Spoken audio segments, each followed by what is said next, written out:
Welcome, everyone, to another episode of Writers and Fighters, a podcast. I'm your host, AJ Ortega, and each and every week on this show, I interview someone involved in writing or someone involved in fighting. This is episode 38, and I got somebody that does both. My buddy Christopher Maverick is a former independent pro wrestler and currently a cultural theorist and critic. He's also a writer, an artist, photographer, and podcast host.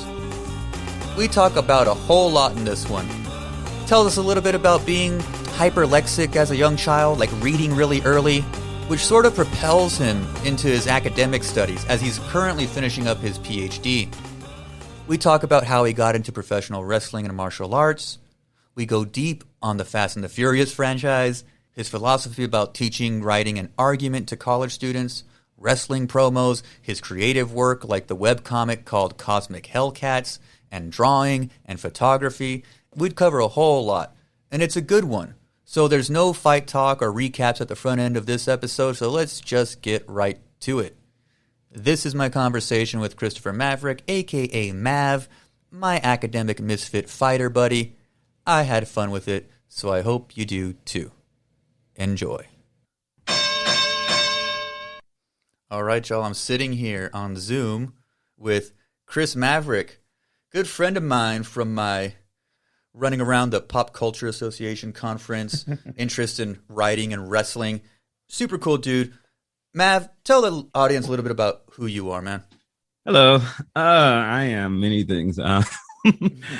Primarily right now, I'm an adjunct professor, instructor at like 3 different places. I teach English, like you, at places in Pittsburgh, University of Pittsburgh, and Mount Aloysius College, and Duquesne University, where I'm also finishing up my PhD.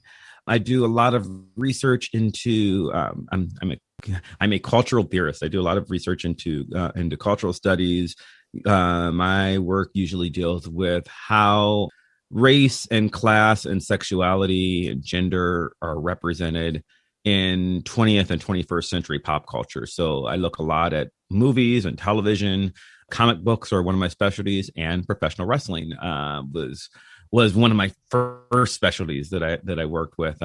And so what can we say about the world in which we live in by looking at the way characters are portrayed in WWE programming? It's like literally something that I've actually done.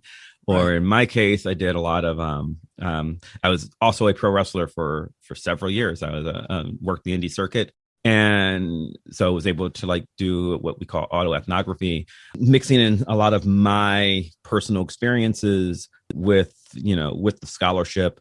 And I found that hey, what's a good way of learning about this industry? Why don't I just go out there and let people hit me in the head with a chair? And that seems intelligent. So I did stuff like that for a while.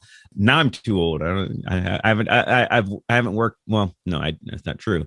I worked a match 2 years ago, right before the pandemic started. But for the most part, I've been retired for about 5 or 6 years.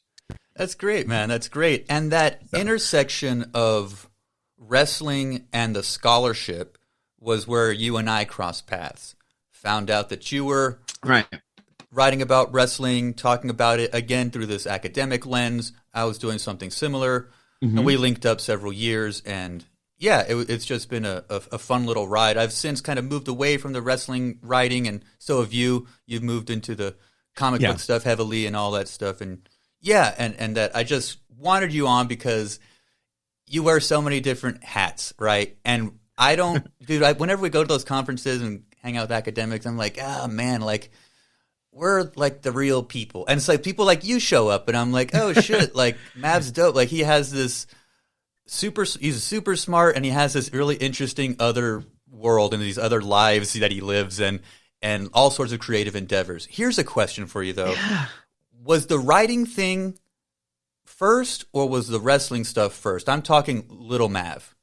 Probably. That's hard to say. So probably writing was first, and I'm just guessing. I learned to read and write completely by the time I was 2 years old. And by read and write, I mean, as opposed to, I've never, or I mean, I'm sure I did at some point, but I was never really into kid books, like picture books or anything like that. My mother will tell you that she was lucky that I was smart because she didn't understand how babies worked. So when you talk to babies, baby talk, me and my brothers, we never had that. I had a single mom who was, living with this baby. So she just talked to me like I was a regular person. And she, what are you going to do? You're going to, you want to read a book? Here's a book. What are we going to read? Well, I'm reading Stephen King. So that's what we're reading. That was my life when I was a child. So my grandparents used to babysit me while my mother was at work. My grandmother, would babysit me, and then my grandfather would come home, and then my mom would come home after my grandfather and pick me up.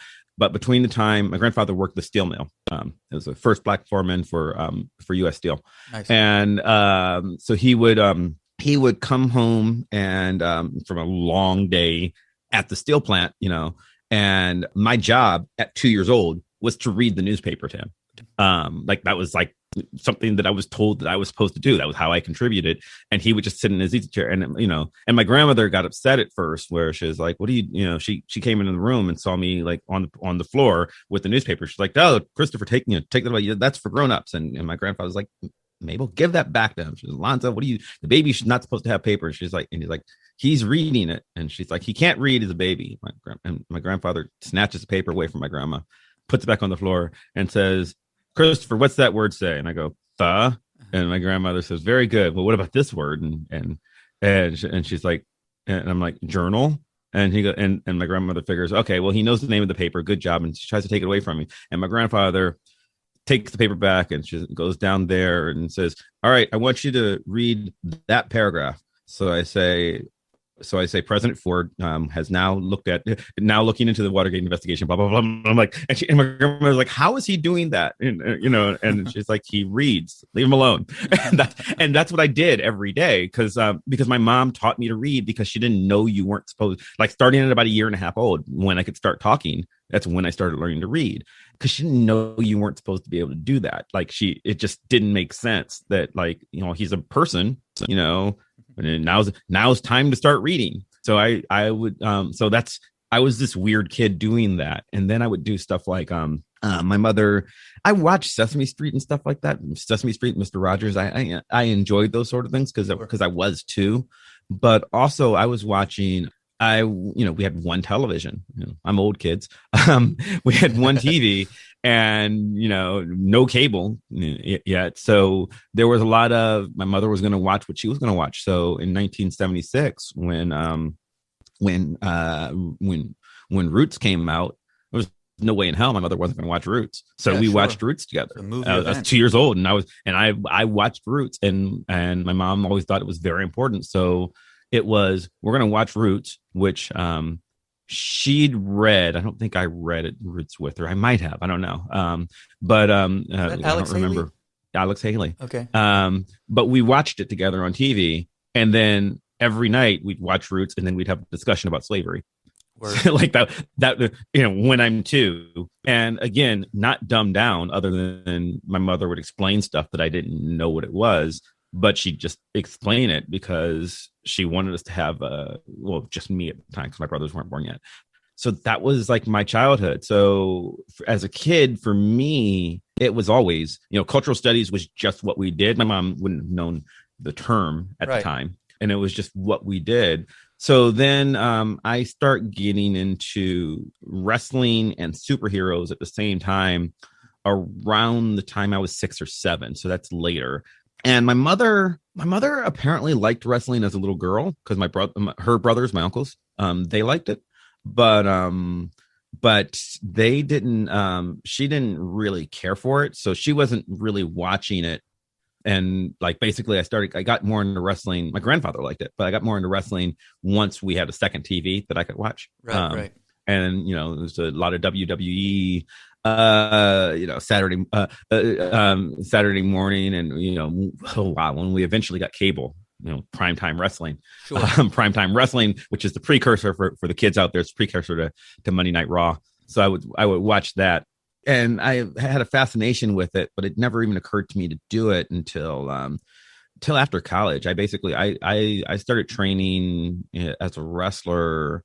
I was into martial arts. I'd taken some karate classes and stuff like that, but I started training as a wrestler.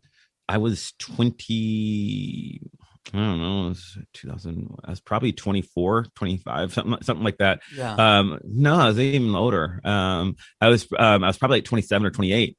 And I saw an ad on the internet for a wrestling school.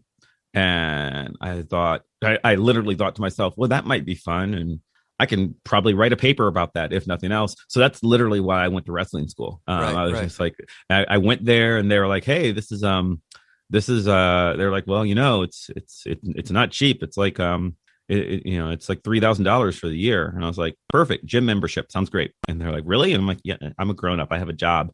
I was like, and I was 28 training with like 16-year-olds. Yeah, so I'm like, I can afford $3,000 in a year. And that's, I think that's what it was. It was whatever it was, something like that. It was, might have been like 2,800. It was a couple $100 a month basically. And I was like, yeah, I'll do this.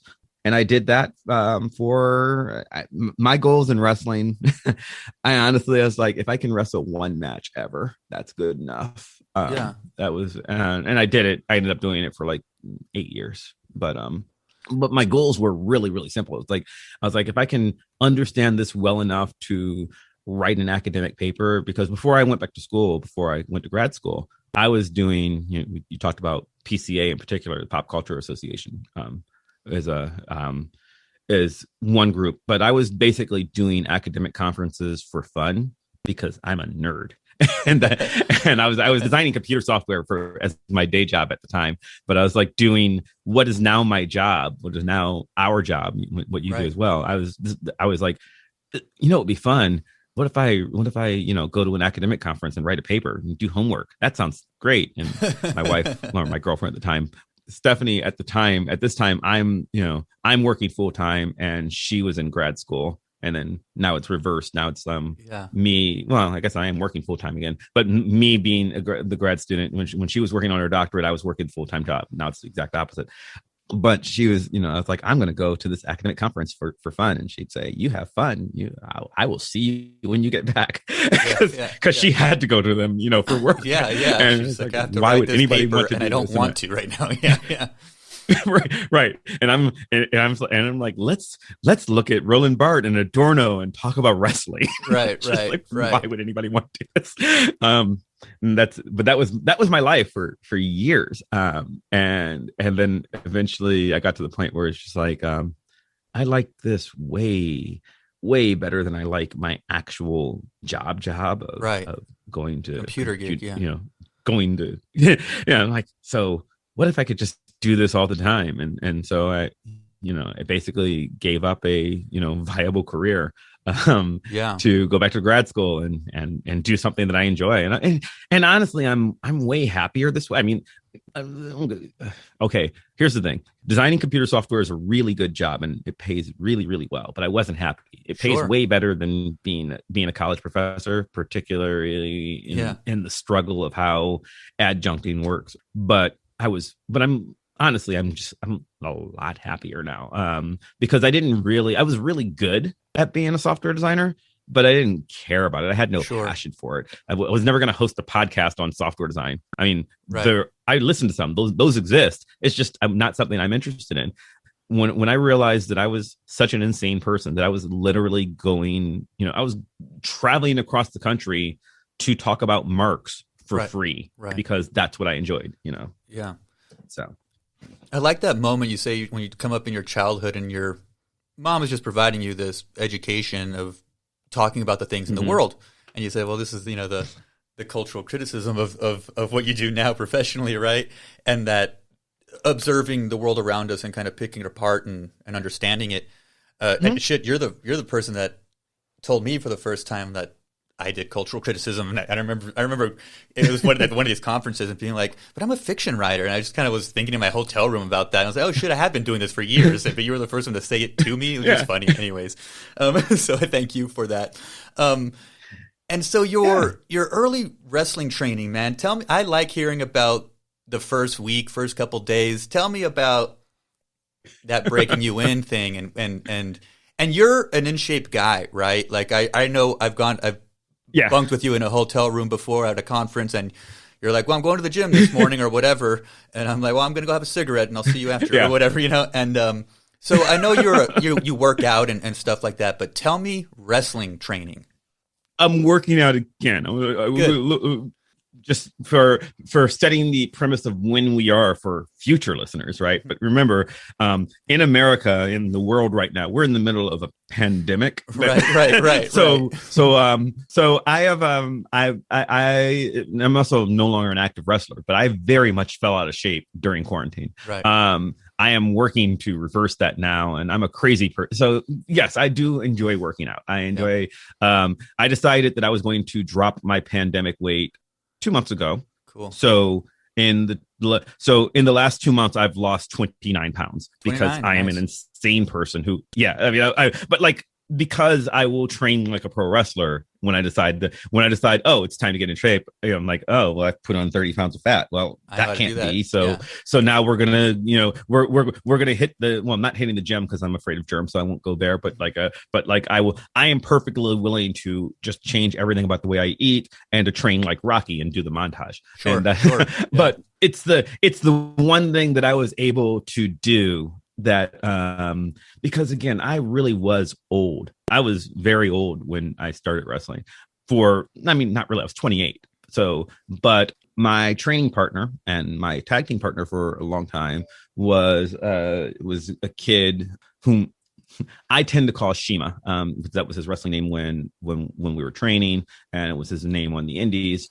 Shima Zion, it's not his real name, it doesn't matter, but you are more likely to know him if you're a TNA fan as DJ Z, or if you're a WWE NXT fan, he is currently Joaquin Wilde, one of my best friends. And I met him, we started the same day. Nice. And Sheems was 15 going on 16 when we started. And he has two benefits over me. First off, he's really good. I mean, there's a reason he's with the Fed now. His kid's great, and was obviously that great when we started. I'm just like, wow, you're going somewhere. Also, 15-year-olds bounce, and 28-year-olds don't. And that was immediately obvious to me when I first start wrestling. That if Sheems takes a bump and he, gets right back up, if I take a bump, bump is, have you ever had wrestlers on the show before? You've had wrestlers on the show before. Yeah, sure. Hurt. Yeah. So, flat back. Bump is, yes. When I started, I'm like, okay, boom. Okay. Give me a second. Now I can get up. It's just flat up. Cause that's the first day. The first day of wrestling school is, two big dudes, three big dudes, Shirley Doe, Glenn Spector, and Super Hentai, my three trainers, would just pick us up and throw us down on our backs over and over again. And that went on for 2 hours. Boom, boom. Okay, you still want to be here? That's wrestling training for day one. And when we started, when my class started, I think there were 12 of us that started, and I think 4 of us finished. Okay. It's rough, and it was a year-long course, and it was like me and 3 16-year-olds finished this course, and because they're in better shape, and I was a crazy person who just really, really wanted this. I also had the benefit of I'd taken a bunch of martial arts classes, and so I'd taken Aikido Jiu-Jitsu, which meant I knew how to fall. Right. The difference was in Aikido Jiu-Jitsu, anytime somebody pushes you, first off, I'm trying not to fall. And then once I realize I'm falling, I'm trying to roll in a way that you're not in wrestling. In wrestling, you're trying to flat. And so there was a lot of untraining my mind to get myself to like not try to roll back to my feet every time somebody body slammed me. Right. But it did help me in that I was never afraid of pain I'm not. It's like, oh, this is gonna hurt. Oh well, what can I learn from this pain is always the way that I approached everything in my career. And also a lot of it is let me see if I can do this, because again, I keep joking about being old, but that was really old to start. 28 Right, no, was really sure. really old to be starting this. And it was a lot of me going, having the mentality to go, can I do this? I know my limitations. I'm 28 years old. I've been smoking for a decade plus. Right. What do I have to adapt in order to be able to live a piece of this lifestyle? Right. Was where it was hard for me. And just for me, it was everything about my wrestling career was being unwilling to give up. So like the worst injury I got, I've got a bad shoulder now. I dislocated my shoulder during my first year of training. I ripped it completely out of the socket, had to go to the hospital, have it reset, and not stop it. So I've got problems now. I've got ligament damage that just not quite bad enough for surgery, but if it gets any worse, it will be. So so it's just what I've dealt with since since 2000. So for 20 years now, 21 years, I've just had this bad shoulder. And it is what it is since I guess 2001, 2002, whenever I pulled it out. And so it's just, that's my life now. And you learn to deal with it, and you learn to sort of, is this going to be part of your life or not? Because if you're going to be a pro wrestler, you're going to get hurt. Sure. That's what you're signing up for. There is no, well, this won't be me, I'll be smart. And I'm like, no, you're smart. So you're going to get hurt, hopefully less bad than somebody who's not as smart. Right. Because you'll at least, if you can keep your wits about you and control the injury as best you can, but you are going to get injured because that's just what it is. And this is true for non-performative martial arts as well. I've done a little bit of training for MMA, but before that, I took karate, I took a jiu-jitsu, and I took a little bit of kung fu. And in all of those, and I took I took kinjutsu, sword fighting, Japanese sword fighting. Cool. The first day of sword fighting class, Sensei Dave says to us, he says, we are playing with swords. You are going to get cut. You are going to get hurt. That's how this class works. If you do not want to get hit, we're starting with wooden swords. We're starting with shinai, rattan swords. If you're a wrestling fan, kendo stick. Sure, yeah. This is what we're using for. But you're going to get hit in the head. It's going to hurt a lot. Understand that if you're going to do this, you're going to get hurt. You're going to get cut. That's what you're signing up for. If you do not want this, do not take this class, because that's just how it works. So you need to get past that fear in order to go to the next step. Because when you get hit in the head with a kendo stick, it fucking hurts. It's so bad. This is the worst thing that would happen. I was the same thing with this, and the same thing with a steel chair in wrestling, right? If you've ever taken a chair shot, your listeners have heard, wrestling is stage, but it is not fake. Right. Getting hit with a chair hurts. If you get hit with a chair, it is the worst thing that happens to you that day. Nothing else matters. Like the second that chair hits your head, you're like, today is the day that I was hit with a steel chair, and just let me plan the rest of my day around this, because there's ringing and it's painful and there's a big welt on the back of your skull, and like the smart thing that you're trying to do, if you know you're taking a chair shot to the head, you're trying to be smart by aiming your head at the chair so that a hard part of your head hits it. That's the trick, right? And it's like, and that's the best you've got. So like, you're still going to get hit. And you're like, can I get hit such that like it does the least damage to my skull as it can, and I maybe end up with not a concussion? And once you're with that mentality, you're like, oh, how do I try to not have a concussion, but I'm still going to take the shot, Right. There's no way around the impact. Yeah. Yes. The impact sucks. And, and I've had a concussion, and this is like the stupidness of what wrestling is. And I loved it. I loved it for a long time, but I also knew that, I knew from day one that my time was limited, because I was starting older, and I knew I was not the kind of athlete to where, I'm not Terry Funk. Right. Sure. Right. And I can't, and I do have a career where my job is to think, and I've got arthritis in my knee that was starting. It started young. I had I started having like symptoms of arthritis runs in my family, and my knee is bad, and I started having symptoms of that around the time that I started wrestling. So again, my time was limited. There's just that's how it was. And I had to enjoy every moment of it. And then I got to the point where I just couldn't really keep up to it. And I was like, I guess I'm done now. I've wrestled, I've come back for some special things since then. Like the place I used to work, they'll have like a, oldies night where I'll come in and, I'll do something. Like a retro night. And yeah, or, Sheen's Joaquin Wilde, when he retired from the indie scene, which means we were making this big deal of it being his final match in IWC, the first place either of us worked. Yeah, it's his final match in IWC. So I came back and was his manager for one night because he was my old tag team partner. So it was just like same place he started, and then he was retiring because he was starting. He was getting signed with NXT. It hadn't been announced yet, but it was pretty obvious to all the fans that he was going somewhere because he was he was young and I came back for that and I'll always show up when they call me. And then the only other match that I've wrestled in the last couple of years was a friend of mine, another tag team partner of mine, decided he was going to he posted on Facebook. It's like I'm gonna wouldn't it be great if we had a battle royal but with like 150 people? And he's like, I bet that's probably a world record. And it turns out the world record is like 147. So yeah, it's a world record.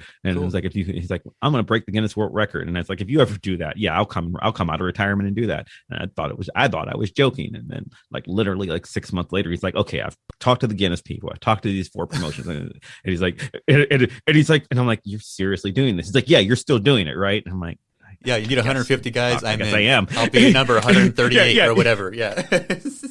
Oh yeah. No, because when you called, because Guinness has he wanted to do this for real. We're going to break the Guinness World Record, and his original plan was Royal Rumble style, and I love Royal Rumble. Royal Rumble is the Royal Rumble, but everybody 2-minute entrance, and I thought I always thought this would be brilliant. If you had 150, 200 people, however many you had, and it would just take, but make them like 5-minute entrance. And the show was just going to be like a day long. Right. And he was like, and if you're coming in at 3 a.m, and I was like, I'll, book me, give me slot like, 90. I'll come in at 3 a.m. and just wrestle for half an hour and I'm out. Right. Yeah. And well, Guinness doesn't do it that way. Guinness's record it's for battle royals, not Royal Rumbles. And everybody has to start in the ring at the same time. So we did it. Do you remember WCW used to have World War III where they put 3 rings together? Yeah. Yep. Yeah. We did that. We had 3 wrestling rings strapped together in the arena, and we ended up having. I think he had 100. I think once he started like booking indie talent, everybody wanted to be a part of this. So I think we had 187 people or something like that. Oh my god! Lucky number 187. In like something like that. Something like that. 100. I don't remember the exact number, but he basically had us in there and they rang the bell and we put on this battle royal, and that was like the first time, and I had a blast doing that. Battle royals are a little different because a lot of people, again, I'm old, but I'm in pretty good shape. I'm old. I'm 47. I'm not that old. But and this was 2 years ago, so I was 45, right? But I was like, I'm old. I can do this. I can go out there and I can with a battle royal, there's not too much like flippiness or anything, it's there's not, especially with 180 people in the ring, there's just no room. So it's a lot of punching people and stuff, and punch, kick. And then and I did that for, I was in a good while for, I was in more than half an hour before getting press slammed out of the ring. And nice. And you can find that footage online. That was great. It was nice to be back in there and do something. And then I've got like just friends of mine who are in the industry still, who are younger. Sean Phoenix was Sean is he's got an indie career going on now. He's a big guy, but he's a local guy I've known him since he was 8, or because when I started, he was an annoying kid who just used to come to our matches and like knew, but he was that kid who's there. Yeah. You worked, sure. you were a referee, The regulars, and you know the young kid whose parents just drop him off 3 hours before the show. He's hanging around, yeah. Because they just want him out of the house. So 3 hours before the show, they drop him off, and he's 8, and he's just there. So at this point, he just knows everybody. Yeah. That was Sean. Yeah. And he grows up to continue to love wrestling, and now he's still there, but now he's working. And he was when I came back, he was like, "Oh, great, now you're gonna be back. You're gonna be back in. You're gonna, you'll be you're gonna get the bug again. You're back to stay now, right?" And I'm like, and I remember him saying that to me online after the thing was over, and I was like, "Kid, I love you. I really do, and I'm proud of you for the career that you've had, and I had a blast today. I'm retired again." yeah. I was like, "Kid, you are 22. You are younger now than I was when I started." Right. I'm done. I am so done. I cannot do, or it's 24 or whatever he is. I was like, I cannot. My body just will not keep up to this. But I do love it. It is. I don't know how to explain it to anybody who's never done it. Part of it is the danger, just because there's an adrenaline junkie part to it. Part of it is the artistry of it. You've got, your listeners. I've listened to your shows where you've had some really diverse guests, but my assumption is that your listeners understand the artistry of fighting, right? There is so much. I believe so. If you understand what you're doing, there is a beauty to it that it's going to tie it back into the whole writing versus fighting thing. There's a beauty to telling a story with violence. Yes. There is an aesthetic beauty to being able to train and tell a story with your body. And I don't mean a story like wrestling's fake, fictional. I mean just the idea of, it's called martial arts for a reason, because there is artistry about it. So that was amazing for me. And also just the fun of it, right? Like it is, I can watch old videos of myself, right? And one of my signature moves was whenever I would take an Irish whip into the ropes. If I get thrown into the ropes, I would bounce off and I would come back, and somebody would lean over like they were going to give me a back body drop. And the classic thing that people will do is they'll leapfrog over a back body drop or something like that, right? Well, I would do this thing where I would do a pommel horse vault over somebody's back. That was just one of my signature things. I would just flip over their back and I'd land on the other side. They'd turn around like, where did he go? And I would super kick him in the face. Yeah. That was like one of my signature moves. And I loved doing it. And just like, I've watched, even now being an old fogey who doesn't do this anymore, I look back and I was just like, I so miss doing that. I miss the pop of the crowd when people are like, "Oh, he's done that. He's done the thing that he always does." And of course, they know I'm going to do it because literally I've done it 50 times. It's your signature, or 100 times, or whatever. They've seen me do it. Yeah. But like the fact that people, and I was a bad guy for most of my career, but the fact that people loved that I did this spot was fun, and it's part of it's hard to explain to somebody who's never done it where the enjoyment of that comes from. And then also, it's just like even for things that a good friend of mine, Marshall Gambino brothers, one of this guy I trained with, and Marshall's one of his finishers is a clothesline. He throws a clothesline the same way Bradshaw does. Clothesline, right, lariat, like he's massive lariat. Marshall's close to 300 pounds, and he takes your head off of it.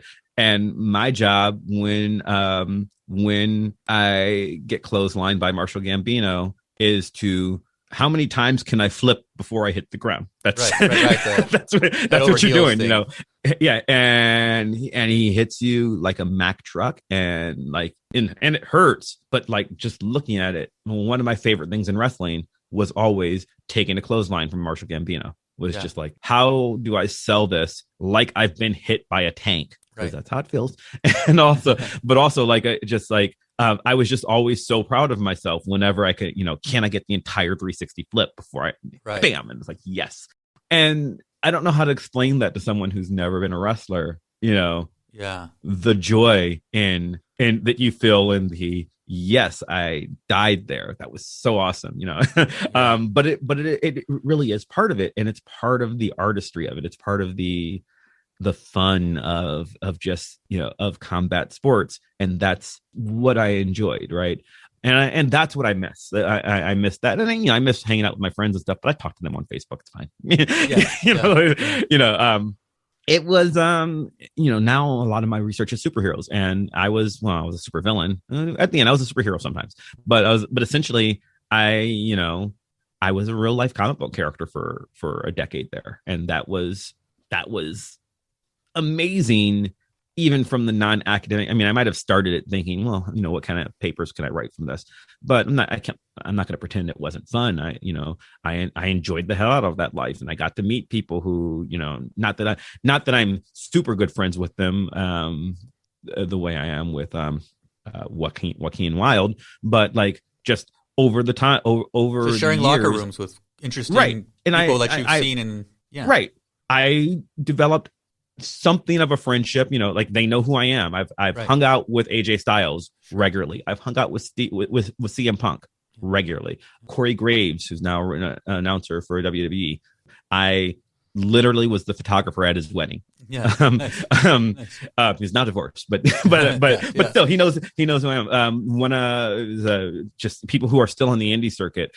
Anthony Kingdom James is a promoter in Canada, and he's been around. Joe Dombrowski, who is the voice of many promotions. He's but like these are just people that I know relatively well who are still friends of mine, and that's great. Hell yeah.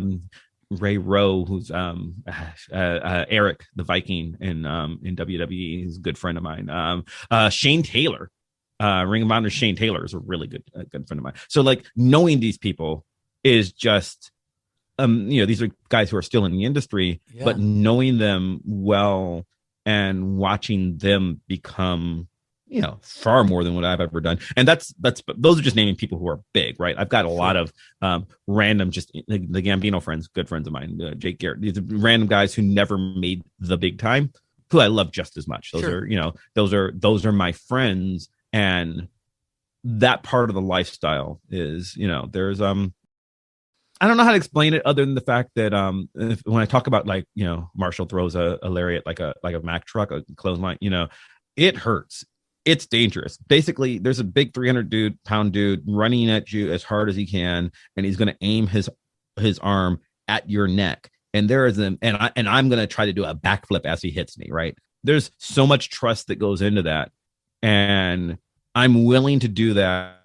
Yeah, when someone that big is running at you with his arm out, like that's, you can't do that without just a serious amount of trust, because it is, I mean, as much as it hurts when done right, if it is done wrong, he breaks your neck, right? And so there is something, the friendships that you develop when you could take a clothesline from anybody, but in order to get the kind of timing down that we had, like that's just just doing that same spot over with that same guy 100, 1,000 times in training, to where I just trusted him a lot. And it's just, and there's a lot that the friendships that you build in wrestling based on that sort of thing, they're special in a way that it's hard to explain to someone who's not done it. There's a camaraderie that meant a lot to me, and it carries on, in other ways, in other aspects of your life, right? Like I honestly believe that outside of the personal level, I think being a pro wrestler made me a better teacher, which sounds silly, but like I learned a lot. Yeah. I learned a lot about performance. I learned a lot of teaching is performance. 100%. Teaching is cutting a promo in front of a classroom every day and yeah, I'm not talking about how I'm going to kick their ass, but it really is very, very similar in many ways that I find I know a lot of people who do what we do who say, well, maybe a better teacher. I wouldn't took an improv class. And I'm like, well, Yeah. that might work. I took professional wrestling lessons. That's where I learned that. Right. And it's, I have a podcast. I have 2 podcasts. And how do I do those? Because I'm practiced at talking for an hour on a stretch, right? Like that's right. And it makes it better for it. Like one thing improves how we do the other things. So yeah, I think that there's the more variety of interests you have and have that ability to transfer some of these skills here and there, I think that's the kind of best way to approach being weird like we are, and that we're into weird shit. And how do I integrate this all into have a normal existence, right? And say, oh, well, I love wrestling, so I'll do it and then write about it, right? And then you mentioned the comic books thing. And so what else are you interested in? Thank you for sharing your wrestling history with us. It's super dope. Thus, you are on the Writers and Fighters podcast, clearly in the fight world. But what about your other pop culture writing interests? We know you wrote about wrestling. We've done some of that together and so on. But what about pop culture writing interests? That's my wrestling was the way in, because when I started, not when I started with PCA, because I was already, but I guess when I started PCA, because I knew that's what I was aiming for. It was something that no one was doing. At least that I knew on the academic circuit at the time. So it made me interesting. Plus, I was at that time, not only was I writing about it, there were a few people writing about it, but I was the only one who had any experience also doing it. There are a few others now. We actually, you and I know them, right? Yeah, for sure. Yeah, but I had actual experience in the ring on top of some far less academic experience than I have now. But comics are a big thing for me. Movies are a big thing for me. Television shows. I'm starting to get into the gaming world. We'll talk at the end. We'll talk about my podcast, which you've been on. But one of my co-hosts is very into doing research. Her academic research is on video games and culture. Nice. So I'm learning a lot from Katya on how games work in general. And that leads me to see those as, we're exploring narrative, and we're exploring how narrative convention is affected by culture. That's what we do on the show. So anything I can touch that feels real, and by real, like popular, matters to me in a way that in academics, a lot of times popular doesn't matter, right? Like a lot of times that's a never-ending conversation in our world doing what we do. Yeah. Well, why study wrestling? Why study comic books? Yeah. Right. And it's better now. Well, way better. Well, partly it's better than it used to be, but also you and I both have gotten far enough along in a career that I've been able to create a world where I just surround myself with academics who think like I do. I don't mean that you find your people. It's like any other industry. You find your people that gravitate towards you. Yeah. You and not in a group thing. We still have arguments, but we found the people who respect the popular as though it's value. My thing was always, I got into an argument once with a professor of mine, someone who I like a lot.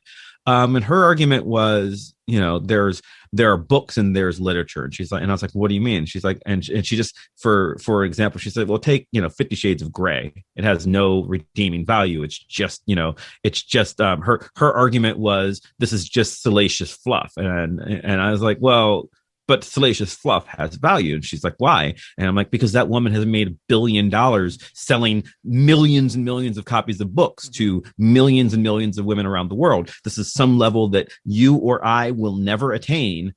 She did this by keying in. I'm going to be judgmental as a critic and as a writer and say, I don't particularly like those books. I've tried to read them. They're not very good in my view. Sure. However, not everything needs to be for Christopher Maverick. This is not for me. She wrote a series of books that sung to millions of women on this planet who you might say is salacious fluff, but they're people who've been begging for salacious fluff and no one has cared about them, right? Like she found something that has an audience that And that needs to matter. That's always been my thing. Like someone has to matter there, and I cannot in good conscience blow off the middle-aged housewife in Iowa and then expect anybody to care about my comic book and wrestling BS, right? Like right. The dismissal, to me. The dismissal is what I hate, and that I always defend it. I'm like, how can you say 50 Shades of Grey doesn't matter? How can you say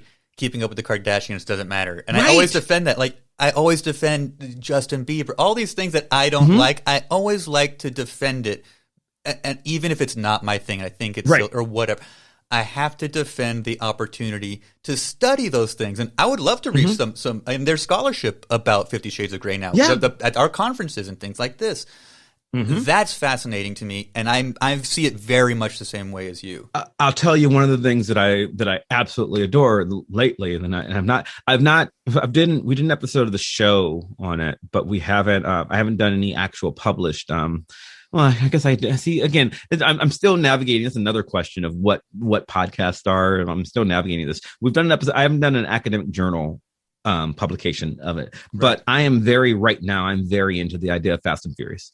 Yes, I mean, and I am unabashedly, I am non-ironically, I said this on my show and I'm going to say it on yours. I believe completely non-ironically that Fast and the Furious is the most important message about race of our generation and race and ethnicity of our generation. I think it is brilliant. I think what Vin and his crew, and by crew I mean like just I don't mean the actors, I mean like the writers and directors that have been working with him. I think that what they're doing right now is so important. and I really, really mean that. And I think now he is a ridiculous human being. He's a fascinating, weird character. But he's fascinating because like I've seen interviews with him where he's like, every time there's a new Fast and Furious movie, he's like, well, this is what we're really going to a new level with the new Fast and Furious 9. There's a lot of heart in this movie. It's a lot deeper message than is before. And I'm hearing that there's real Oscar buzz about this one. He's hearing this from himself. But he is being completely non-ironic. No, for sure. Absolutely. He is the most sincere human being on the planet about himself. He absolutely means it. And as he believes he's doing the most important work, and this matters. And it matters to me, not just because I'm making fun of him. I mean, I'm making fun of him here, right? But like the fact that as silly as it is and as serious as he takes it, right? This is a world where a natural family, which includes Vin Diesel, Jordana Brewster, and John Cena, who are supposed to be full-blooded siblings somehow. There's not like one of them is adopted, right? Like, I want to see their parents, right. This is some world where Vin Diesel, who is of ambiguous ethnicity, Vin Diesel, the person, says that he doesn't know his father, but from what his mother said, he believes that he was a black man. His stepfather is a black man. His mother is white. So he knows that there's some non-white ethnicity, and you can look at him and you can tell, he's right? something. He's not full anything. Yeah, he doesn't know because he didn't. And I know, I grew up with people like that who don't know their dad, right? Yeah. Like it's something that current liberal America, of which I am part, does not like to address very often. Is like, oh well, there's a lot of well, we have to celebrate our ethnicity, and we don't want to be post-racial, so you shouldn't be brown facing or yellow facing or black facing. And it's like, Ben doesn't know what he is. That matters, okay? And that he legitimately doesn't know, and there are a lot of people like that, so that matters. And then he had the foresight or gall, depending on how you look at it, to cast Brazilian, I believe Jordana Brewster is, half Brazilian, half white woman, as his sister. And then a decade and change later, 2 decades later, cast John Cena, the whitest man in America, officially, yeah, as his full-blooded brother, and it worked for me. I thought F9 was amazing because it is ridiculous, and and the thing is, Vin thinks he's making Shakespeare, right? Vin thinks that he is making this very serious Oscar thing, and meanwhile, Ludacris knows exactly what movie he's in, and Ludacris is having the time of his life. Like, I've seen Luda interviews where he still does interviews. I just want to thank Ja Rule for being an idiot and walking away from the role. Best thing that happened to Ludacris. Yeah, Ludacris knows this is the best thing that's ever happened to him. And you see Luda and Tyrese having a ball, right? You see Michelle Rodriguez having a blast, and these people have created this world where you buy, like, when I'm watching those films, I absolutely 100% buy that Dominic considers Roman to be his brother. It's like this, there's this message of family. And people make, you see the memes, it's like, they're great. It's about family, and I'm like, but the message of these movies is that, like, not that the world's post-racial, not that race doesn't matter, but that race is part of who we are, and then we they participate in race wars, is what they call their auto wars. The race wars. I fucking died. And I'm like, oh my God, racing in the desert. Yeah.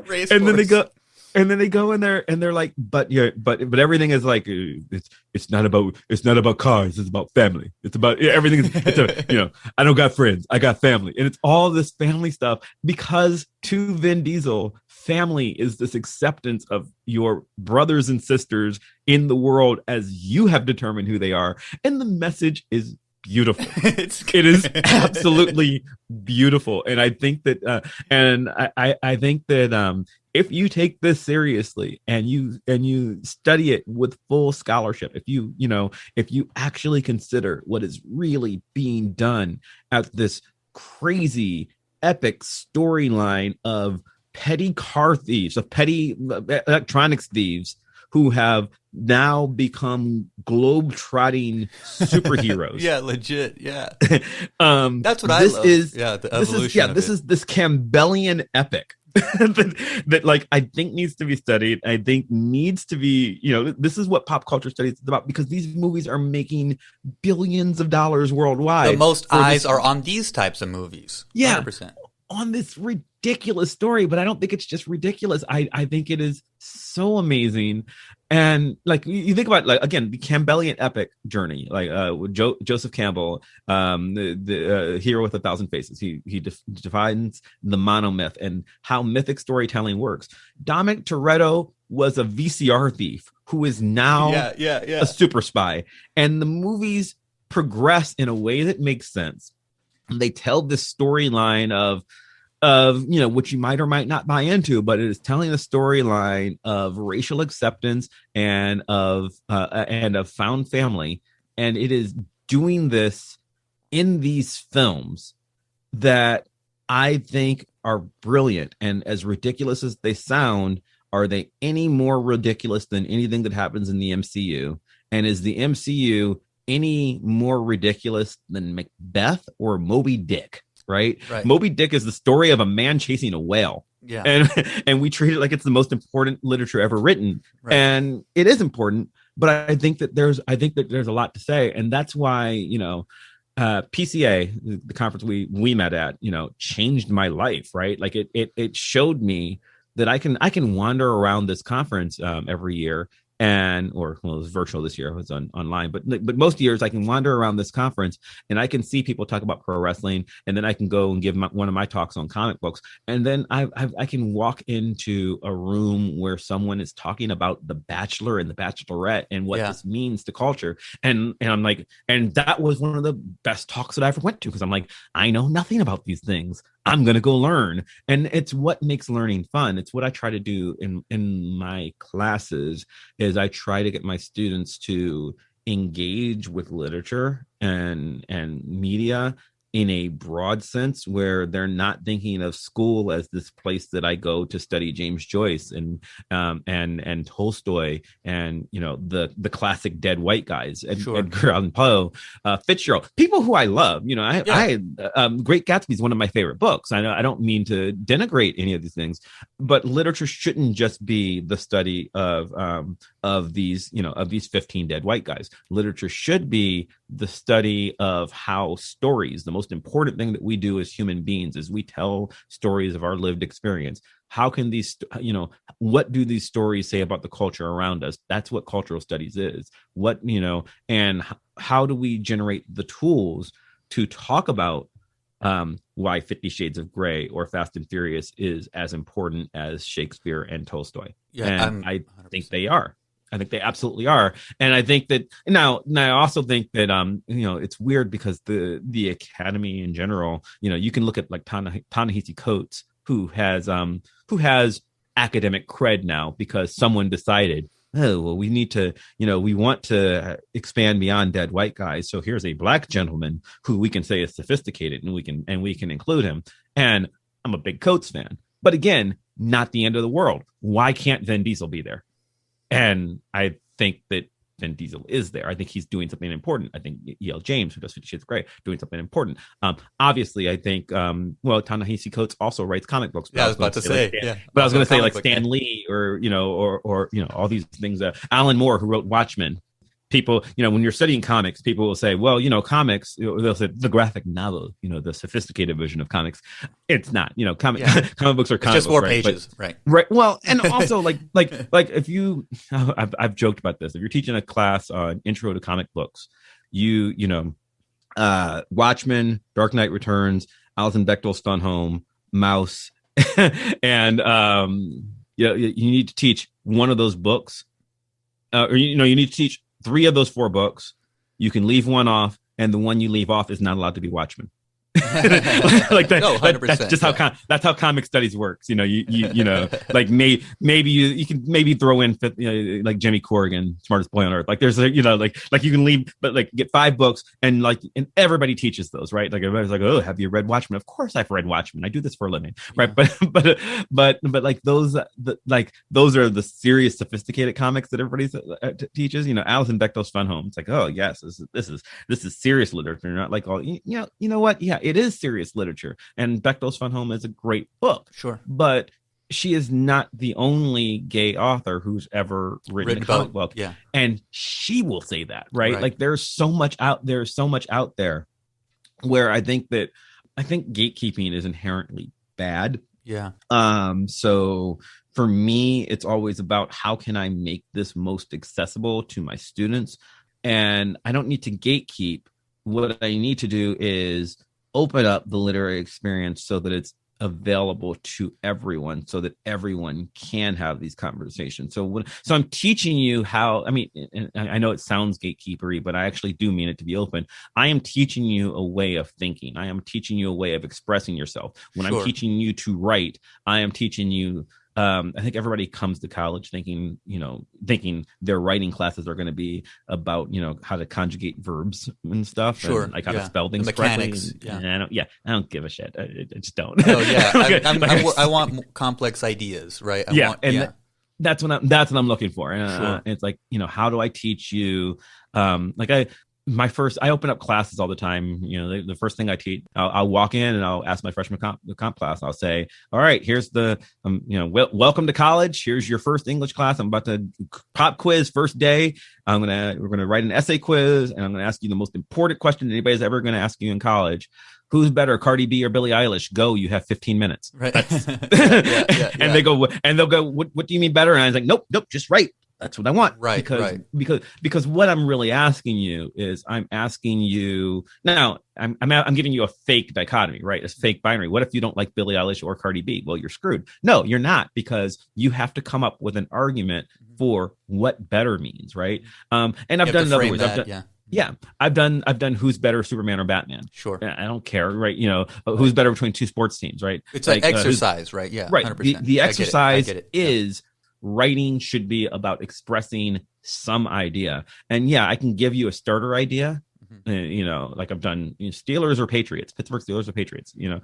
what if you're not a football fan? Well, again, I don't really care. I can Right. give you a starter idea, but really what I'm looking for is I am looking for you turning your personal ideas and your lived experience into a story, but not necessarily even a story, an argument, an Right. idea. I want you to be able to express your ideas clearly and with backing. I once had a non-academically, I had a conversation with a coworker in my old life, my life as a software designer, where she was like, well, there are no bad ideas. And I was like, no, there are plenty of bad ideas. There are multiple good ideas. Or she said, there are no bad ideas. There are no wrong answers. Like there are wrong answers. There are bad ideas. Of all the right answers, I want you to be able to express why your right answer is good. Right. Like right, it's right. not an argument. I've had students say, well, what do I'll ask them to make political arguments. And this one student wanted to write about why affirmative action was bad. And I'm like, do you really want to try that in your class with okay, dude. And we really discouraged it, but he insisted on doing it. And then he did poorly because his argument was essentially quoting a bunch of studies that show how affirmative action helps and how it doesn't really hurt white people. And then he would say, but I don't believe that, so it's wrong. That's what he would say. And I was like, you can't do that. And he's like, well, why not? And I was like, well, because you have no evidence pointing to your idea. And it's like, well, how do I find that? And I was like, I'm not telling you that. That's your job, is to figure, can I? And I was like, and honestly, as much as I believe in affirmative action, I do this professionally. I could make an argument against it. I'm just not going to. Right. Right. And he's like, well, how do? And he's like, and he read it, and he's like, well, what do I do? And I was like, you can't. And he's like, well, what do? He's like, well, I don't believe that it helps. And I was like, I don't care what you believe.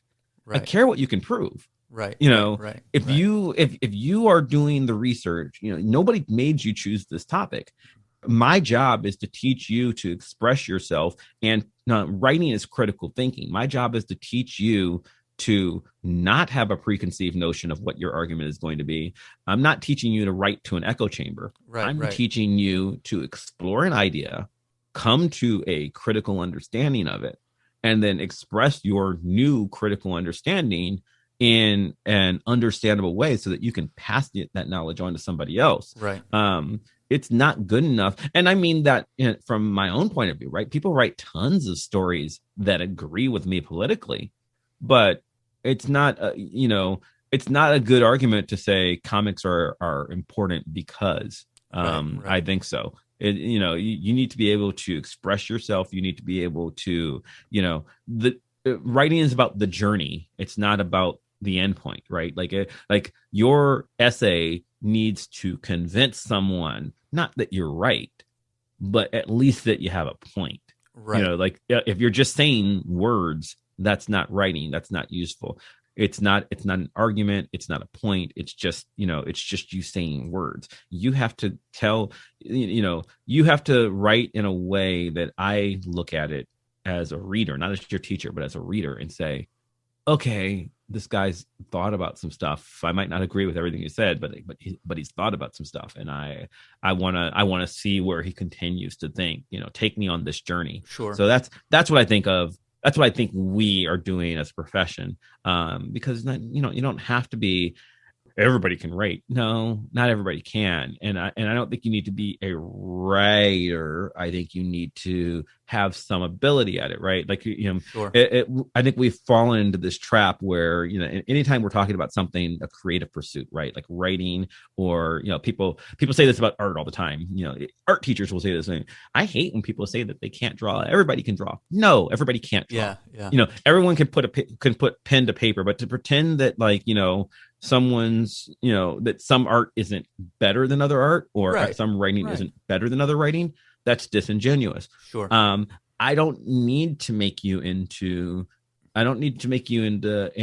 Shakespeare. Yeah, we're not trying to make you into me. Yeah, we're not producing English majors and writers. We're not. That's right. You might get 2 per class, but yeah, most of them are going to go do other things. Mm-hmm. And so, which is right. What I need you to be able to do is I need you to be able to write a TPS report someday that doesn't put people to sleep before they finish reading it, or even if it's not engaging, at least where people come out of the day reading your stupid financial report and understanding what you were trying to say, what you were trying to argue. If you're writing a financial report or an earnings report or whatever, right, and you haven't gotten across the information that you were supposed to get across, then you have failed. And since I was the one who taught you to write, I failed. Right. So that's my job. It's the writing thing is communication, and the idea is that I say the simplest way is you want people to be able to pick up what you're putting down. And that's like effective communication. And effective communication in writing is about the delivering of information or ideas, right? Or both, right? And so long as you can communicate effectively in a way where I can pick up what you're putting down in terms of this, again, an essay tackling some political or social issue or that TPS report, right? You got to be able to communicate effectively to where either audience can pick up what you're putting down. So I get you, man. I agree philosophically. And your audience might be different. Exactly. Your audience can totally be different. I think there's different language that I use when that is writing. I might not write things down, but I have a general idea. When I go out there and I make an argument about why I'm going to kick Jason Gorey's ass. Right. Another friend of mine who was one of my opponents very often, right? If I know the story I want to tell the audience to get them behind, why does bad guy Chris Maverick want to beat up good guy Jason Gorey, right? Or why do they hate each other, right? So I'm communicating a story to a group of people in the audience, right?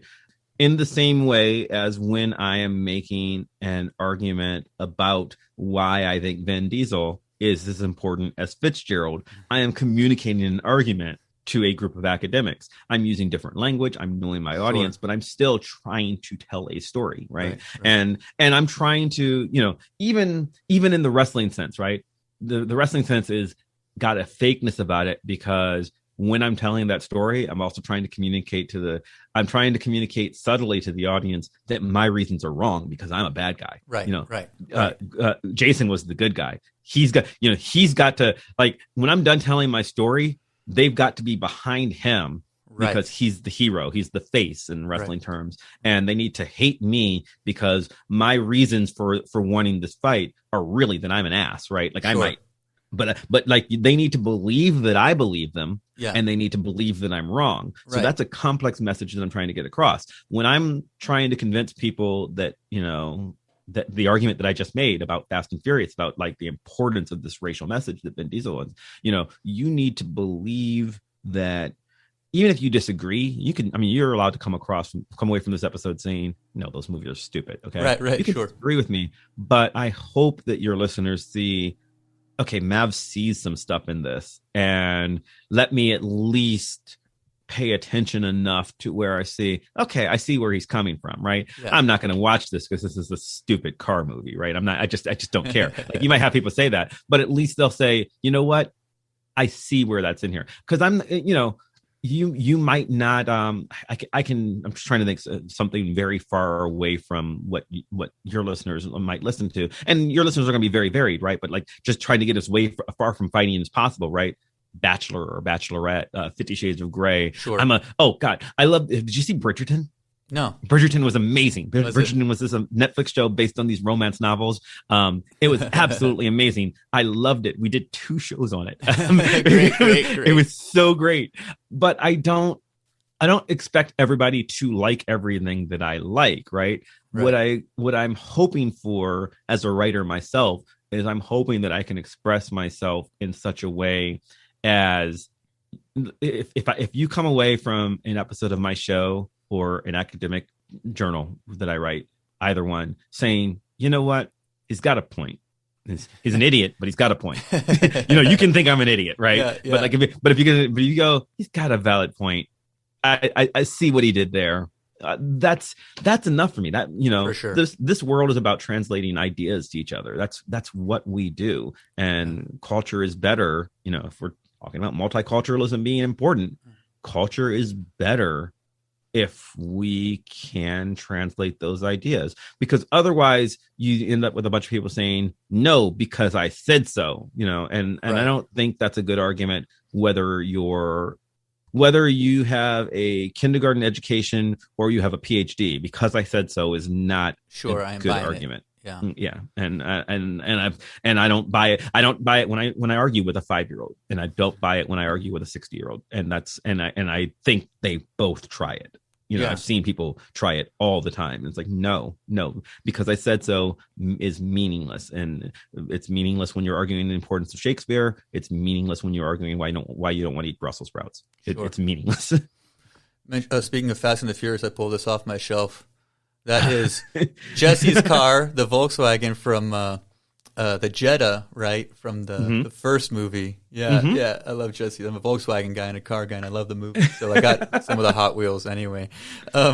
Yeah, dude, I think people will come away with that. Like my audience, that's part of the reason I did Writers and Fighters, because I wanted writers to listen to me talk about fight stuff and understand and respect it.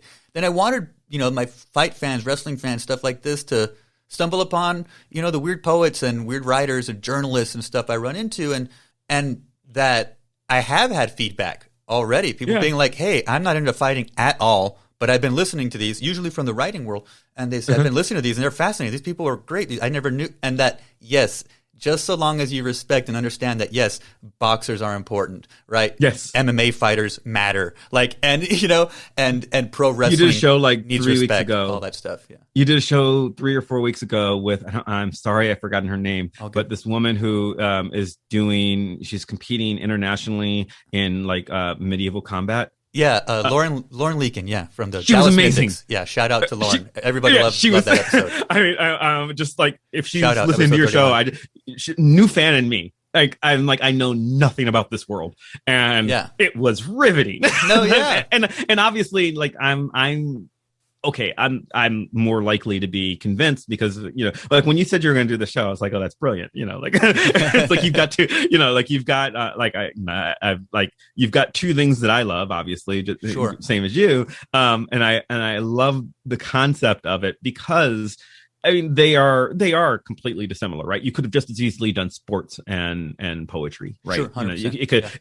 They're two things that are at first dissimilar, but let's put them in conversation with each other. And the fact that so I've literally done both, but so many of your you've had people on where you're like, oh well, I'm really just a fighter, but let me think about that. Yeah, I guess I do some writing in my real life, and that's always fascinating. So I've enjoyed listening. No, I appreciate that, man. I appreciate that. And so we talked about your academic pop culture writing.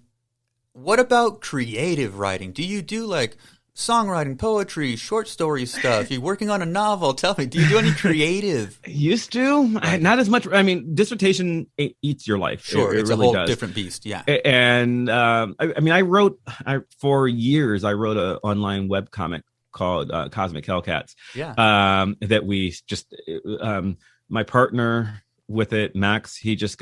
He got too busy and I got too busy, and we were trying to finish up the last storyline.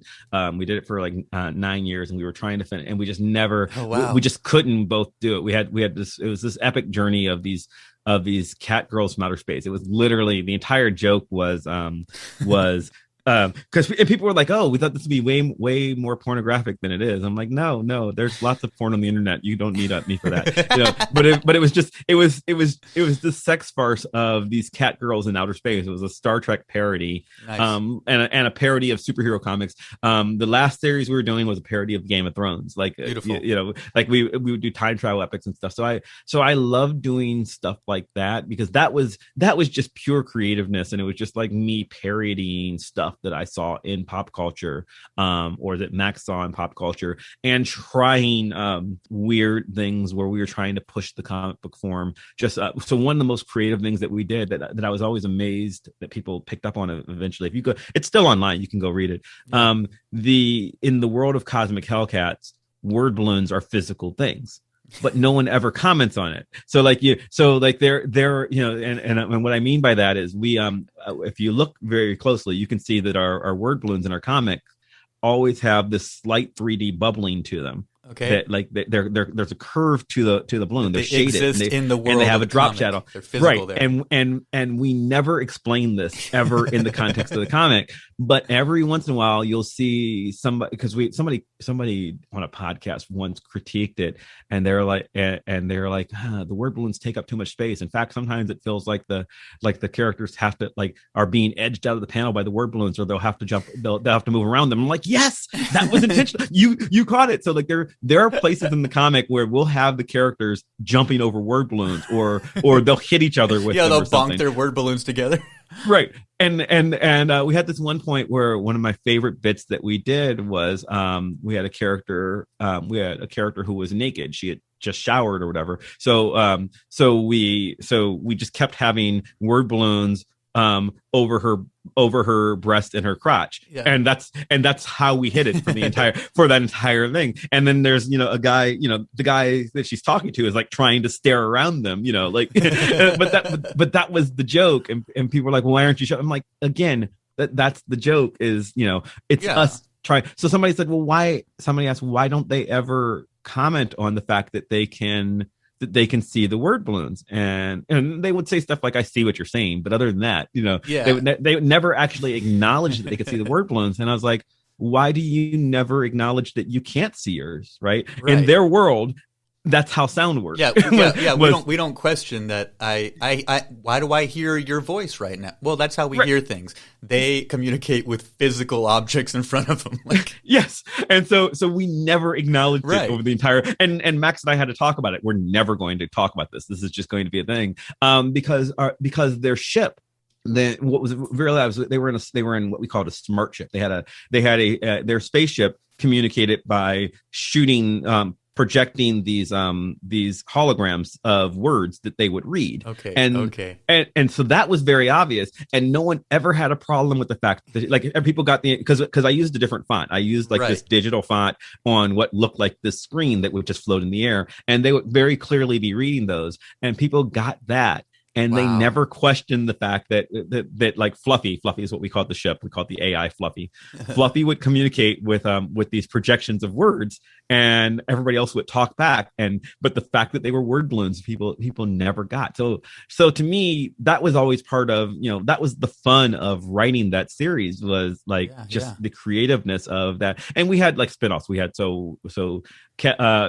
Cosmic Hellcats was the main story, and we had a spinoff called that I wrote called Cat and Dog, which was this detective noir series. Nice. Based, I did the artwork like Frank Miller's Sin City. Cool. And it was just like me making fun of the concept. Was there's this former Cosmic Hellcat, and she got fed up, and then she left, and she ends up moving to a planet of dog people. And she dates this guy named Yellow Dog, and they just go, they become a femme fatale and bruiser detective team. And so that was just me trying to do something different. And I miss doing stuff like that. But again, dissertations take up a lot of that. The most creative thing I do right now is my show, because that takes up that is, it's work, and I'm not telling a story like I would be when I was writing short stories and when I was writing comics.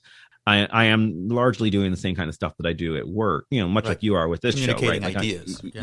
But for me, it's so fun. Like people, how do you find time for it? And I'm like, it keeps me, I do 2 podcasts right now, and they keep me sane, because even though it's the same kind of stuff that I'm doing in my dissertation, it's the same kind of stuff that I'm teaching.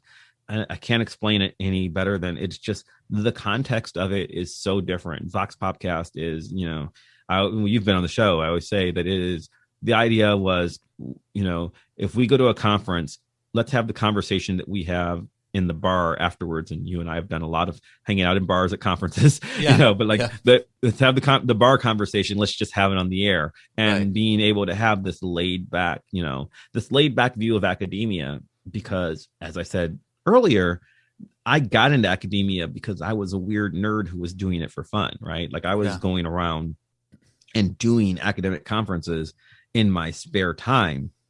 So being able to, now that it's my job, being able to also do the fun part of it matters to me. So that's really my creative outlet right now. And I still do.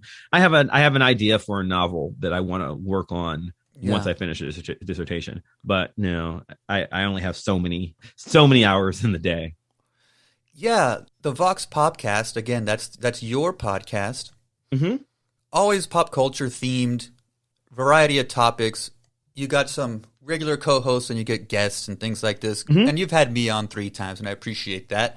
And you one of come back. we gotta do that for sure. And one of the reasons I started the podcast was those experiences, and again having these kind of loose conversations about these things we care about, and that other people also care. And so your audience kind of finds you in a certain way too, Yeah. I like that, dude. And again, it's one of my open tabs. I have like 30 open tabs right now. But one of the open tabs for me to listen to in the next couple of days over the weekend is your Fast and the Furious episode, which is labeled here, the subtle and sophisticated highbrow culture of the Fast and the Furious. Yeah. So it's like, I gotta listen to this one. So yeah, most of the Vox Pop episodes are not labeled that ridiculous. So in academic world, I've got this thing where, particularly at PCA, but when I do conferences in general, since I'm always working with pop culture, if I'm submitting somewhere, I'm gonna, I've done talks on comics, I've done talks on Jordan Peele, I've done professional wrestling.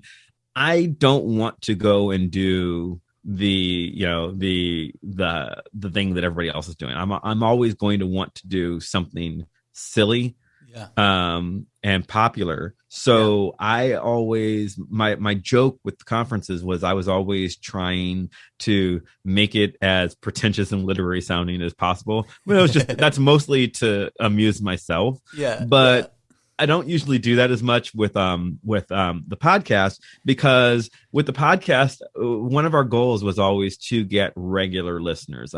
One thing that I hate about academia is I think it can be kind of gatekeepery, right? Sure, 100%.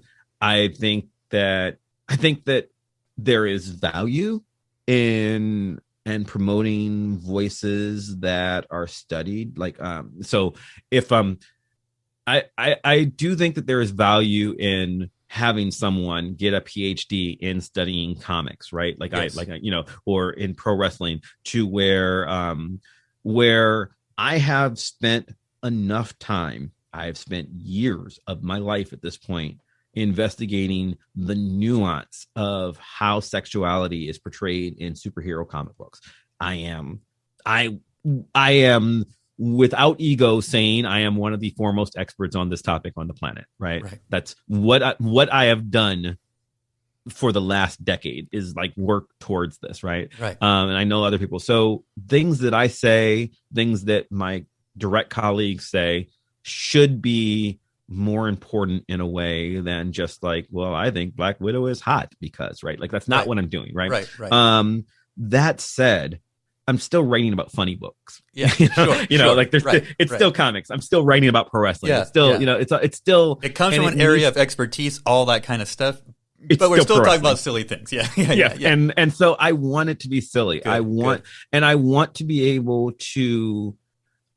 to have an intelligent conversation that you don't need to go to grad school for a decade in order to appreciate. And that needs to matter, because I can write a journal article for Journal of Comic Studies, or for American Culture, which is PCA's one of their magazines, one of their journals, or the Professional Wrestling Scholars Association, which we both know. Like, I can go and publish for them and then be read by 10 other academics in my field. Right. Or I can the 17 people in your field talking to each other, right? It's always the same 15 people talking to each other. Right. And I think there's value in that. That's fine. But I also I also think that it's weird, because no one's getting rich on academic podcasting, right? Even if I had the listenership that NPR has, which I don't, but I want it. So everybody should go to www.voxpodcast.com. But I mean, even if I had NPR is not billionaires, right? This is why they're always asking for money, right? no one is getting filthy rich doing that. That's not why we're doing this. Yeah. However, I do I started recognizing that I have friends in academia who are always amazed that, wow, you have a podcast. You have hundreds of people listening to you every week. That's amazing, because I'm only ever talking to 12 people. And I'm like, yeah, it is. I feel honored. Same. That we have hundreds of listeners. That's amazing to me. Yeah. I want to, the fact that I've said anything ever in this academic industry, that any of my ideas are listened to. People always talk about, you write a dissertation, you spend 5 or 6 years of your life writing something that literally 4 people are going to read. Right. That's it. And then and for that you get some letters after your name. Right. That's how that works. Most dissertations are never read by anybody else other than your committee. Right. Maybe your mom or somebody. Right. Like it really is it's nobody. And then, it's less work. But I do try, you said we have a different topic every week. We try to have some scholarly rigor in there. If we're talking about Fast and Furious, if we're talking about this week's show I'm not on, they're talking about narrative structure in video games is this next upcoming episode. But like last week we talked about King Arthur movies and books. So King Arthur and the Round Table, ancient novels, right? And writing and poetry, all the way through just a week ago they released this movie, The Green Knight, and we talk about the evolution of storytelling in Arthurian legend. And we had a colleague of mine who did his dissertation work in medievalism, and knows a lot about this stuff. But we talked about this because I want it to matter, and I want to be able to have that kind of academic rigor. And I love, like, your show is very specialized in one thing, or in two things, not one thing, and specifically in two things. We try to hop around. We try to do something completely different every week. So, I want to be able to talk about Fast and Furious, and then I want to be able to talk about comic books. And then one of my favorite episodes that we've done recently, we did an episode on American Girl dolls, something I know nothing about. But we had 3 people on who had studied this and knew, from when they were playing with them as little girls to being full-fledged adults who've done work in the cultural theory of this. And so it's literally an hour of, me, a boy, and also 2 old, these weren't around when I was a child. Like, this is very much a millennial thing. I'm a Gen Xer, right? So it was just fascinating to me to learn the history of this industry, which is pop culturally relevant, right? Like, sure. If any of your listeners, either have daughters or were young girls themselves after the year 1990, they're listening going, oh my God, American Girl dolls. Yeah. Yes, I had one of those, or I never had one, but when I was 8, I wanted one so badly, but they're so expensive, and sure. And they're this, American Girl dolls are this weird marker of class. Okay. Because they're not cheap, they're expensive dolls. So you need to have, your parents need to be financially well off enough to afford one. Right.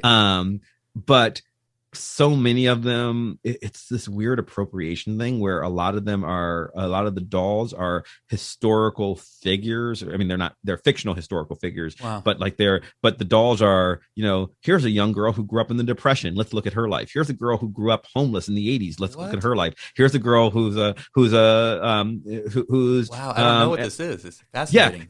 Yeah, but they're multi-ethnic. So we will have there's dolls that are this young girl is a Native American from whatever tribe she's from. This doll is a recently freed slave. This doll isn't, and they're fitting all of these. They're all young girls, a set of young girl dolls from various points in American culture, right? And it's fascinating.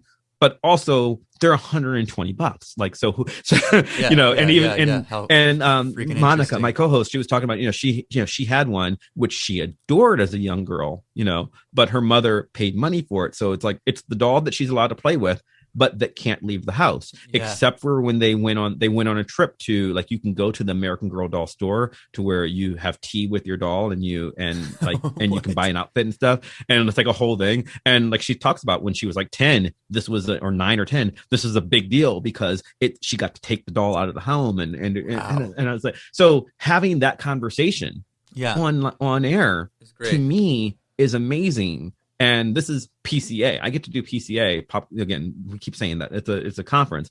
I get to do this academic conference. I get to go to one panel a week for the last 3 years. Yes, because even like now, and I still go to the conference for real. But like going to the conference, which was online this year, and being able to like just sit in all these paper panels. I get to go do a round table and just listen to people's academic ideas or pseudo academic ideas about American Girl dolls or Fast and the Furious or professional wrestling or whatever. Yeah. And I can do it every week. And it is so exciting for me to be able to do that. I think I remember when I first went on your show, one of the things I did remember and still is part of your like tagline is that it's a pseudo academic conversation. Yeah. And again, I like that it comes from, again, these people with their expertise, which we talked about, which does matter 100%. Mm-hmm. But that the conversation is not academic. That's what's super important about your podcast, I think. Whereas mine, I want it to be quite popular in terms of my audience, as it were, rather than academic. But I like that it makes it accessible to people that are interested in these things and thinking about them in these more complex ways, mm-hmm. And that is, I think that's real important to have that kind of a model out there. Mm-hmm. And so I think that's really cool, man. And so aside from the podcast, that's your main kind of creative project. And I love it, dude. Good luck on all that stuff. We'll make sure to plug it in the show notes. But what else do you got going on? Anything else? Other projects? I know I do a second artwork. Podcast. I do a second podcast that's on just comic books, on this comic book called Excalibur. That's called Gosh Golly Wow. And I've been doing that. Started this year. There's this comic book series that ran from 1989 through 1999. It was a 10-year project that Marvel Comics ran. We're going through one episode at a time. How interesting. And that's more academic, but it's always very specialized. It's always around this one comic book, the superhero comic book that was ridiculous, and it's a niche. It's an X-Men spinoff called Excalibur, and it's it's kind of a cult classic, and we're just analyzing that. And I do, like I said, I used to write and draw a comic strip with a friend of mine. I don't have time for that anymore, but like just to unwind, I still love drawing. So like I haven't, so just, you'll see me post them to Facebook when I have time. And I haven't done one in weeks because I just haven't had time. Right. But I love drawing. I love, I was working for a while. I was working as a photographer on the side. I was doing I know you have glamour photography, and which I think people were sort of, because I write all this stuff about, I'm very much a feminist scholar. Like a lot of my work deals with gender and sexuality, and I think people would think that I'm anti that. Yeah. But then I had a whole career shooting nude photography. Right. And people were like, and I'm like, no, I don't. To me, those things don't contradict each other at 100%, all. 100%. Yeah. I've not done as much of that lately. Again, because PhD-ness ate my life. For sure. But I miss things like that. So I do. There's a lot of creative things that. None of it's big time anymore because I don't have time for it, but I do things when I can because they keep me sane. I can just sit down and sketch because essentially doodling, even though I'm drawing people, is part of it's a necessary part of resetting my brain. Sure. I think just to make me not think about, and it's funny because I learned to draw from comic books. So like I'm essentially drawing superheroes all the time, but it's at least not thinking about superheroes. It's letting my mind wander. Right. Hell yeah. Mm-hmm. Hell yeah. So how do people keep up with Chris Maverick and Vox Popcast? Social media website, what you got as far as plugs, bud? Okay. I'm most places, primarily Facebook, Instagram, and Twitter. I'm at Chris Maverick on all three of those things. And Instagram. My Instagram's boring. And when I think of pictures, because I don't understand Instagram. I'm an old man. I mean, I post things there. It's just not. I don't like. I don't use it as much. I'm not like taking selfies and stuff. I did that for a while. I had a project that I did for years. For 4 years, I took a self-portrait every day, and some of them were creative. And I some saw that on your website, and I was like, what? A picture every day for 4 years? Yeah. Well, it was supposed to be for a year, 365 days, and I did it for 4 before people were really doing selfies. And some of them are just like a very boring click. Okay, I've taken a picture with my cell phone. Other times I would do a whole photo shoot and in my studio that I'm in right now, and I've got one of my favorite pictures I did was I did a recreation of Secret Wars #1, which is a comic book where I played every character in the Secret Wars comic. I did myself Hulk and Spider-Man, and I literally just, it took me all day to shoot, and that was, so I did stuff like that. So there's stuff like that, but like my Instagram is not as interesting right now. Twitter and Facebook, a lot of times I'm saying the same stuff, just like, sure. Lots of bots about politics and stuff, me making fun of people, yeah. Which you see quite frequently. If you're going to follow me, understand that I think I'm a very smart person. I think I'm very funny, but I am super literal and I swear a lot. And so just understand what you're getting into. I have political commentary and things like that. Talks about what I'm up to. The shows, one is Vox Popcast, which is at Vox Popcast on Twitter, Instagram, Facebook, and YouTube, and also your podcast app of choice. And the other is Oh Gosh, Oh Golly, Oh Wow, though on Twitter we're just Gosh Golly Wow. But and I don't think we have an Instagram account for Gosh Golly Wow yet. We should. I mostly don't run that one. Anna does, one of my co-hosts. But those are, you'll see me tweet about stuff like that, and you can listen to me and subscribe to our YouTube channel where, I'm behind like 3 weeks behind on YouTube shows from where we are in the audio shows. Same. But everything that I do on the audio version of the podcast, I have this enhanced version on YouTube, which, if there's pictures to be seen, which on the comic book shows, it's really easy because there's stuff, there's pictures from the comics. Sometimes we did a show on alcohol like 2 weeks ago where we talked about whiskey and wine culture. I had a sommelier on, and I had a whiskey expert on, and there's no interesting visuals for that. It's just like, it's them, so it's an hour conversation. So I just didn't. So the YouTube video version of the show it's not boring. It's the same audio as the version that you can get on Apple Podcasts or on Spotify or whatever.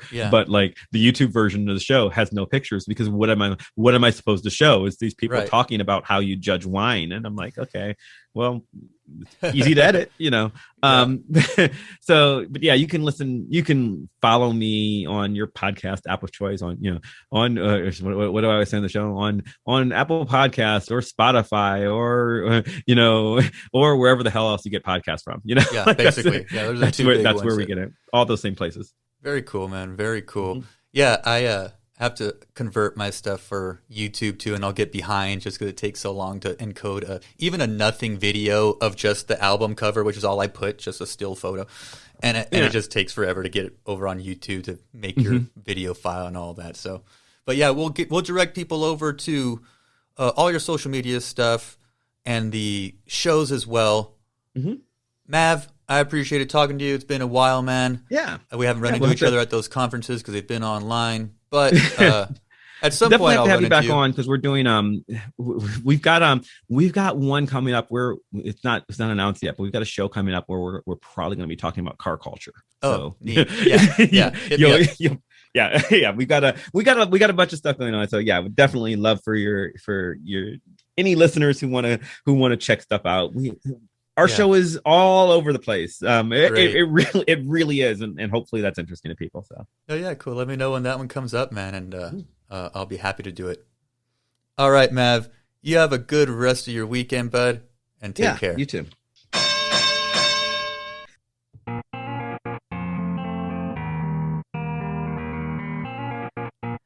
All right, y'all. Thanks for listening to me and Mav talking about damn near everything. He's a good friend of mine and somebody that I admire, and he's all over the internet. It's going to be at Chris Maverick on Facebook, Twitter, and Instagram. He's also the host of Vox Popcast, voxpopcast.com. It's also going to be at Vox Popcast on Facebook, Twitter, Instagram, as well as YouTube. And he's the co-host of another podcast, Oh Gosh, Oh Golly, Oh Wow. And it's based on the Excalibur comic book from Marvel Comics. And that's going to be at Gosh Golly Wow on everything out there on social media.